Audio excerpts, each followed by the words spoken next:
Hello and welcome to the Book Bunch. My name is Sam. It is so great to have you guys here for another video. Today is some sci-fi recommendations. I didn't read heaps this week, and that is because I have been in a bit of a funk for a while now, and unfortunately the funk is getting worse. So I might take a week or so off videos after this one, but we will see how we go. So I read a bunch of books, but only half read them, so I won't include them in this video. I will include them in later videos though, because I think I just need some time, and then I'll revisit them because they weren't bad. I just wasn't feeling it, and I don't want to give a bad review when it's just me that's the problem, because the books are fine, and it's just that I'm not in the mood. So there was intended to be a lot more books in this recommendations video for you, but it hasn't happened. There's only 3 to share today, and a couple of them are only like average rated from me just because I was not the intended audience. And again, I was in a bit of funk, so they weren't bad books. I definitely still recommend them. They just probably weren't for me.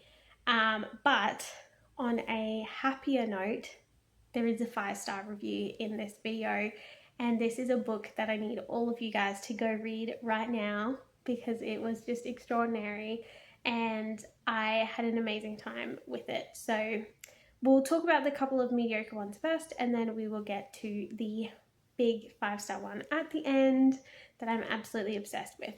So the first book I'm going to talk to you about is Hacker by Ted Dekker, and for some reason this week I only felt like reading ebooks, so that's what you're going to get today. But yes, Ted Dekker's Hacker book. I had never read a Ted Dekker before. I also didn't realize this book was like book 3 of a series. I read it anyway because it wasn't until I was like halfway through that I realized it was part of a series, so you can absolutely read it as a standalone. And it's not too long either. It's only a couple hundred pages. It is a YA, I believe, and it definitely felt like a YA. It felt a little bit young just in the way things were worded, I guess. Conversations and stuff were a little bit, I don't know, YA, if that makes sense. I'm sure if you've read a lot of YA, you know what I mean. But it was pretty decent, still just an average rating for me. But it was a very interesting story. So it was about this girl who's like basically a hacking prodigy. She's very intelligent, very good at hacking, and she basically blitzed through high school and university, or before she was like 15 or something. And now to get money, she hacks companies' security systems, and then she approaches the companies and is like, hey, I hacked your company, this is how I did it, this is how I can stop people from hacking you in the future. If you bring me on as a security consultant, I will basically make your information and everything in your business secure.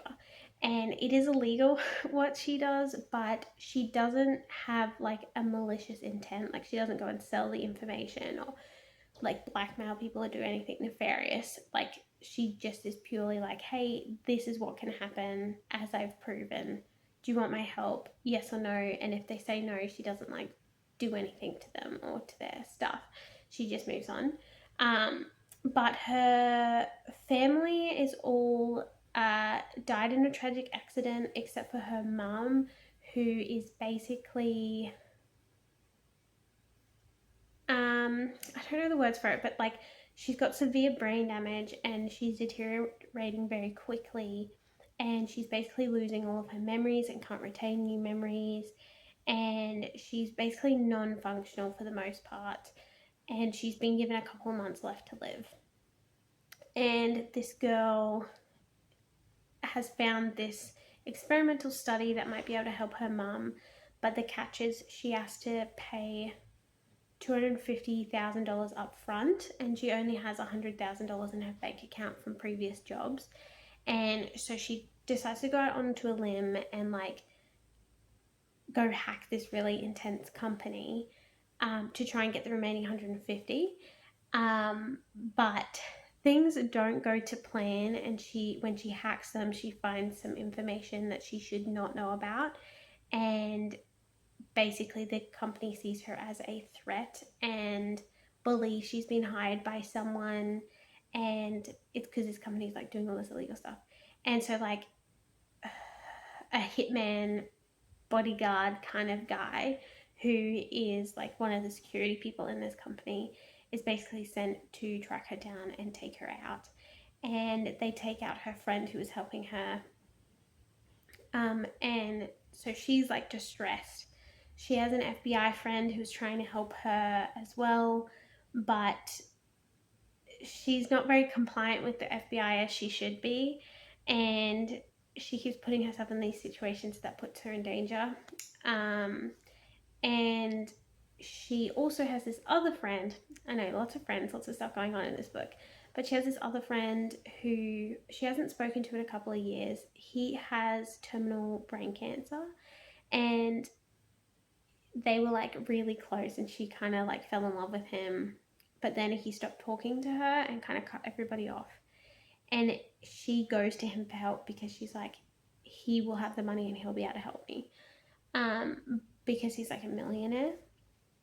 But she goes to him and he's like, I'm sorry, I would give you the money if I had it, but I don't have that money anymore. I've spent it all, because he's been experimenting on himself to get rid of his brain tumor. And I'm going to leave it there. But basically, she gets involved with that experimentation, because it might be able to help her mum as well. And so there's like all of this stuff going on. It feels like there's almost too much going on in the story for me. Like the situation with her friend and the experimentation could have been on its own without the need for this external conflict going on with the FBI and this other company that's trying to take her out. So it felt like there was a lot going on for how short of a story it was, and it did feel a little bit like some of the extra stuff wasn't necessary. But again, it was good. It kept you on your toes. A lot of the time you didn't know where the story was necessarily going to end up. And yeah, if you're a younger audience, or you're gifting the book to somebody, recommending it to somebody a bit younger, it definitely would be a good recommendation. It also does talk a little bit about faith and that kind of thing, in a way that I haven't seen it done before in a book, a sci-fi book. So that was really interesting. And yeah, it is part of a bigger series, so definitely go check that out if you're interested. Then there was Alcatraz and the Evil Librarians, which is Brandon Sanderson's science fiction, fantasy, middle grade kind of read. I believe it's middle grade. It might be slightly older than middle grade. But it's definitely for a young audience. They say in the book that it could be for everyone. But you can definitely tell it's got that light-hearted, young read feel to it. I hope that makes sense.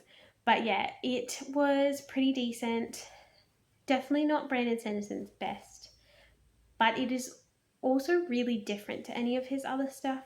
It even reads very different. Like, if I didn't know it was a Brandon Sanderson book, I wouldn't have guessed it. Like, Brandon Sanderson had written it, basically. It had a very different tone to it, a very different writing style to what I'm used to him producing, but it was definitely good. I feel like if I was in a more lighthearted mood this week when I read it, I would have really loved this story, because it was very much so intended to be funny and break the fourth wall, with its readers and everything, because the author keeps interrupting the story and like talking to you, and like basically saying how like things aren't going to go how you expect, and us authors, we love to torture people, and like normally in a story this would happen here, but instead I'm going to do this, and like he kept like because the book was written by the main character Alcatraz, and he's like a young kind of teenage guy, and he like keeps reiterating in the story, he's like, I'm not a good guy, like people think I'm a good guy, people make me out to be this hero, but I am not, and I'm going to prove it to you via this book. And so he basically points out all of his flaws and stuff. It also, I feel like the character might have meant to have borderline personality disorder or one of those kind of things, because there were lots of references to certain elements of that disorder. Fear of abandonment, so they push people away before they can be hurt. There was sorry, my baby's in the background. Like different addictive personalities, believing you're a monster, lots of things like that, which I was surprised to see in a children's or a teenage book, but still good nonetheless. And I do think I like that about Brandon Sanderson. He brings mental illnesses into mainstream stuff, which is important. And I feel like it was dealt with well throughout the story. It didn't like glorify it, but it didn't shun it either, if that makes sense. I don't really know how to explain it, but yes, that story is about this boy named Alcatraz. He's an orphan, and he's basically got this superpower, or this talent as it's called in the book, where anything he touches essentially breaks or it gets destroyed, and he can't really control it. It kind of just happens. It always seems to happen at the wrong time and to the wrong people, and so he constantly gets moved between foster homes because he's destructive, and foster parents can't necessarily always deal with that, or can only deal with it so much before it comes too much. And yeah, so he is in this foster home. He's just turned 13. His parents have sent him their inheritance, which is a box of sand, and it's like apparently normal for them to be sent their inheritance on their 13th birthday if their parents have passed away. So he receives this in the mail, and he's like, what is this sand? So he kind of ignores it. And then like he ends up setting his foster parents' home on fire by accident. And the next day, the foster parents like, we can't keep you, sorry. You're just too much. Like, it was too much. And so the foster agency come to pick him up and take him somewhere else. And as they go to pick him up, Alcatraz's grandfather enters the picture and is like, I'm so sorry I'm late. Did I make it on your 13th birthday? He was like, no, that was yesterday. And he's like, Alcatraz, you have the sands. They're very important. And he's like, yeah, they're in my room. So he goes to go get them, and they're gone. And the foster agency has taken them. And then the foster agency tries to kill him. And it's a bit chaotic, and he basically runs away with his grandfather. His grandfather also has a talent. His talent is showing up to things late, and turns out his family bloodline is like super important, and they all have these talents that sound dumb or like a bad thing, but they actually work for good.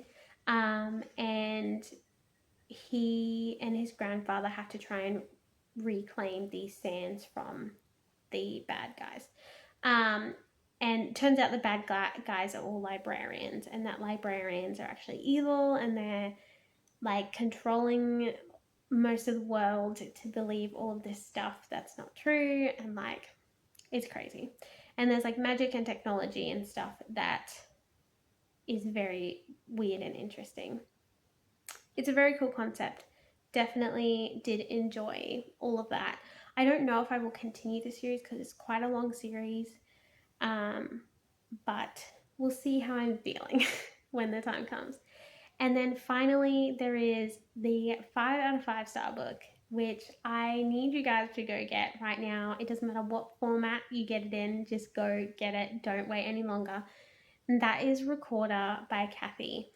And this book is so good. Thank you to Enclave Publishing for publishing a book like this that is so good, that is sci-fi, because you guys know it is so hard to find good, clean sci-fi, let alone good, clean Christian sci-fi, and that is what we have found in Recorder. I buddy read this with Celestia.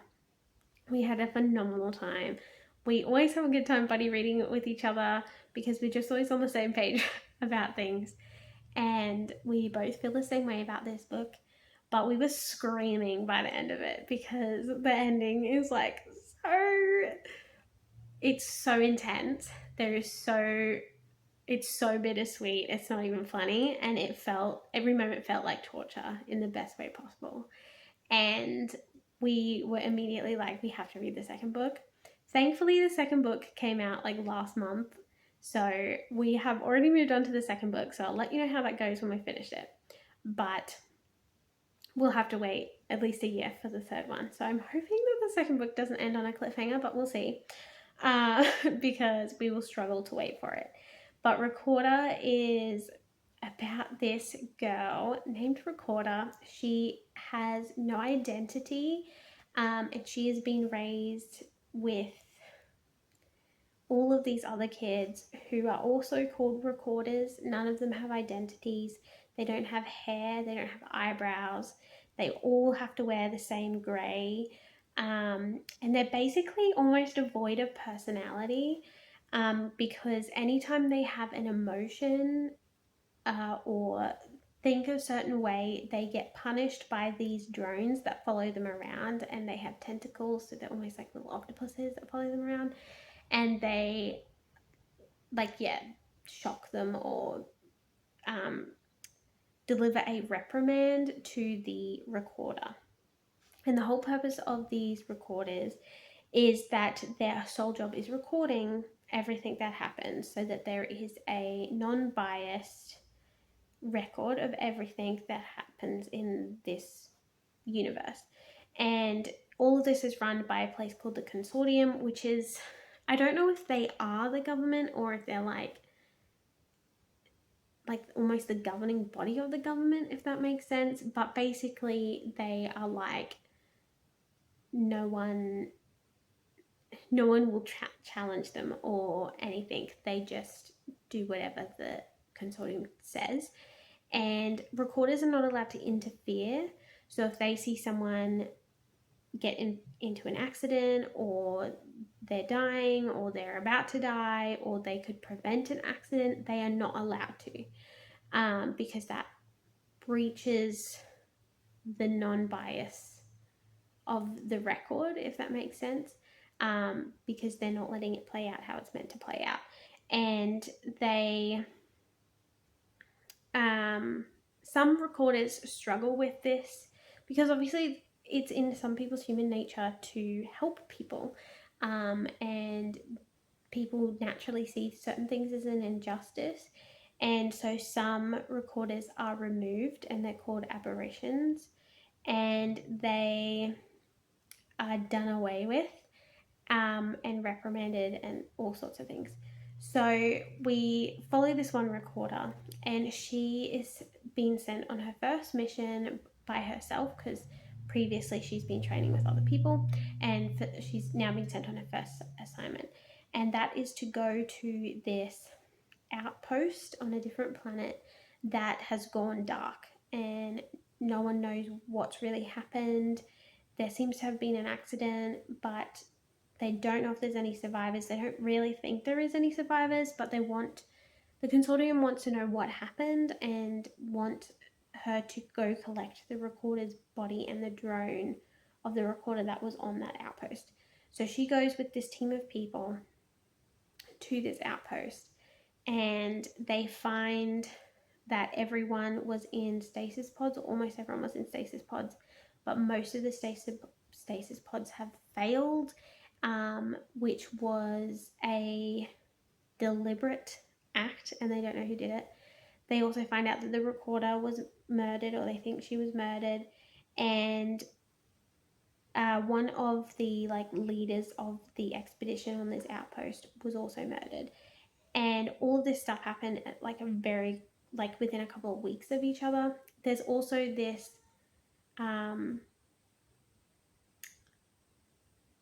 actually I won't say that because that might be a spoiler, but yeah, all of this stuff has happened in a couple of weeks and it's very suspicious, but they don't know what's happened. So she's sort of investigating, but also not, because she's just meant to collect this data and take it back for other people to kind of investigate it. So she goes into the outpost to get all this information. They end up finding these stasis pods with a couple of people still alive. So the crew takes these stasis pods, and when they're trying to get out, they get attacked by these giant cockroaches that are like a couple meters long, and they are ridiculously strong, and they won't die because they're cockroaches. And if you're squeamish of that, it's only at the beginning, but just be aware, because Celestia and I were not aware, and it was a little bit creepy and gave us a bit of the heebie-jeebies. But yes, so they are trying to get these stasis pods with these people out, but they're getting attacked by these giant cockroaches, and the recorder is about to get eaten. Like, her and one of these soldier people, one of the extraction team people, are trying to get out, and there's this cockroach attacking them, and so she throws her drone at it, hoping that her drone will be able to attack this cockroach. But the cockroach basically picks up her drone and destroys it straight away. And that affects all of her brain and everything, because she's got an implant in her brain that's connected to this drone, which is how they know their thoughts and feelings and all the rest of it. And there's an uplink thing going on, so she can upload all of the information she gets straight away, and she can download information straight away, and all of this stuff, and it helps her to read really fast and see really well and do all this stuff that normal people can't do. But all of that gets destroyed when the drone gets destroyed, and she's basically dying. And her and the extraction team managed to get out. The doctor on board managed to take out her implant that was killing her, and now everyone's like, is she a recorder, is she not a recorder, and what happens when this situation occurs? And so we follow her trying to understand whether or not she's going to be a recorder or not. If she's not going to be a recorder anymore, what does that entail? If she is going to go back to the consortium and be a recorder, what will that entail? And she's trying to battle with the fact that she now has all these emotions and feelings and thoughts and things that she would normally be suppressed, or would at the very least be reprimanded. And she's never really had friends before because she's not really allowed to, and now she's making all these connections with people, and it's crazy. It's just crazy. It's basically like reading if an AI, the way it's written and in the voice and tone it's written, it does almost sound like an AI is talking and stuff, because it's the recorder saying, I did blah blah blah, this happened blah blah blah to me. And you can read that she talks differently, she thinks differently. She's definitely got social issues, I guess you'd say. There's obviously a barrier there when it comes to interacting socially. She doesn't understand sarcasm and phrases and different things like that to us is totally normal ways of interacting, but because she has been told to be and raised to be very logical, and everything is black and white and structured, her then being exposed to this unstructured way of life is very jarring for her, and it's really cool to read. I just loved it. I loved the voice that it was written in. I thought it was perfect. I normally hate first person, but this was just done so well that I just absolutely loved it. I loved every minute of it. It is an extraordinary book. I want to say so much more, but I can't because it would spoil it. Yeah, you guys need to go read it. It is like one of the best sci-fis I've ever read, if not the best. It's better than Skyward. It's better than Oxygen. Like, and they were like my top two before. Like, it's better. And I'm gonna be so sad. I'm gonna weep, absolutely weep, and my heart is gonna be destroyed if the series doesn't turn out well. But that's where we are. And I know Celestia will feel the same because we are both on the same page. But yes, go pick it up. It is so worth your time and your effort. I had it in ebook version. I will definitely in the future be investing in a physical copy because I need that on my shelf permanently because it was so good. I absolutely love it. But yes, thank you, Cathy, if you're watching this. Thank you for writing such an amazing story. I hope I didn't give them too many spoilers. But yes, it was just extraordinary. So go read it, guys. They're my sci-fi recommendations for this week. And hopefully in the next couple of weeks, things will start getting back to normal. Like I said, I'll keep you guys updated if I do take a little bit of a break. If I don't, you'll see me around. I'll be around. But yes, that is everything. I hope you guys have an awesome week and I'll see you in the next video. Bye.